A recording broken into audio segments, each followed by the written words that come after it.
మరి పేషెంట్స్కి మీరు ఇచ్చే భరోసా ఏంటి? ఈ కాలంలో హాస్పిటల్స్ కొదే ఉందండి. కారు కొన్నా కమర్షియల్గా ఫీల్ అవ్వని వీళ్ళు హాస్పిటల్కి వెళ్తే మాత్రం కమర్షియల్గా ఫీల్ అవుతూ ఉంటారు. మా మెయిన్ వాల్యూ ఇక్కడ, if our service is of no value to you, your money is of no value to us.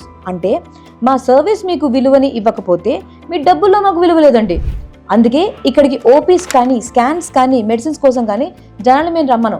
And free phone consultations ఇస్తాం. హాస్పిటల్ నుండి వెళ్ళాక ఏ డాక్టర్ కూడా మీకు ఫోన్ చేసి, సార్ మా హాస్పిటల్లో మీరు ట్రీట్మెంట్ చేయించుకున్నారు, మీరు ఎలా ఉన్నారని అడగరు. కానీ ఇక్కడ అడుగుతారు. ఎవరు కూడా మీకు ఫోన్ చేసి ఫాలో అప్ చేయరు. ఇక్కడ వెళ్ళాక 15 డేస్కి ఒకసారి, 30 డేస్కి ఒకసారి, అండ్ 3 నెలలకు ఒకసారి, అండ్ 6 నెలలకు ఒకసారి ఫోన్ చేసి, సార్ మీరు ఎలా ఉన్నారు అని కనుక్కుంటారు. ఏ హాస్పిటల్ కూడా డాక్టర్ డైరెక్ట్ నెంబర్ ఇవ్వరు. ఇక్కడ ఎప్పుడు అవసరమైనా సరే డాక్టర్తో మిమ్మల్ని మాట్లాడిస్తారు. ఇక ట్రీట్మెంట్ అంటారా, నొప్పి తగ్గుతుంది, తగ్గదు. తగ్గితే మీకు జీవితంలో ఒక సొల్యూషన్ వస్తుంది. లేకపోతే రివ్యూ ఫీజు పట్టండి అని చెప్పి, లేకపోతే 15 డేస్ వ్యాలిడిటీ అని చెప్పి మేము చెప్పే టైప్ కాదు. ఏమైనా డయాగ్నోస్టిక్ బ్లాక్స్ చేయాలన్నా, లేకపోతే ఇంకేమైనా ట్రీట్మెంట్ చేయాలన్నా చేస్తాం. ఇక్కడ విలువ ఉంది అనుకున్న వాళ్ళు వస్తారు. ఇంకేం కావాలండి?